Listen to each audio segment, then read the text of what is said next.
محمد حتى بإنك حميد مجيد تكبير السيا أمش بو براي خوي الشهيد دعاء بكن لدجمني وانجي نفرا بكن فشتي تكبير تشارة أمي سلام بدن المجامع تمام دبي نيتاما أمي بيجن من نيتم تشار تكبير المجا فرزو كفاية أدا بكم لسر غيابي جنازة نمازي المجا غيابي جنازة لسر الشهيد فلسطيني lillahi Teala tabi'an limam Allahu Ekber. Kudüs'ün özgürlüğüne kavuşması için atılacak her adımı desteklemeye hazır olduğumuzu buradan bir kez daha ifade ediyoruz. 14 Mayıs günü işgalin resmen ilan edildiği tarihin yıl dönümü.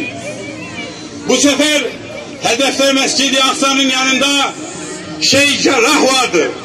Adını Kudüs komutanı Selahaddin Eyyubi'nin tabibi Hüsamettin Cerrahi'nin isminden alan Cerrah Mahallesi 1948'den bu yana Filistinlileri yerlerinden eden ve onların evlerini gasp eden işgalcilerin bu mahalleye yönelik işgal eylemi Ramazan ayında da durmadı.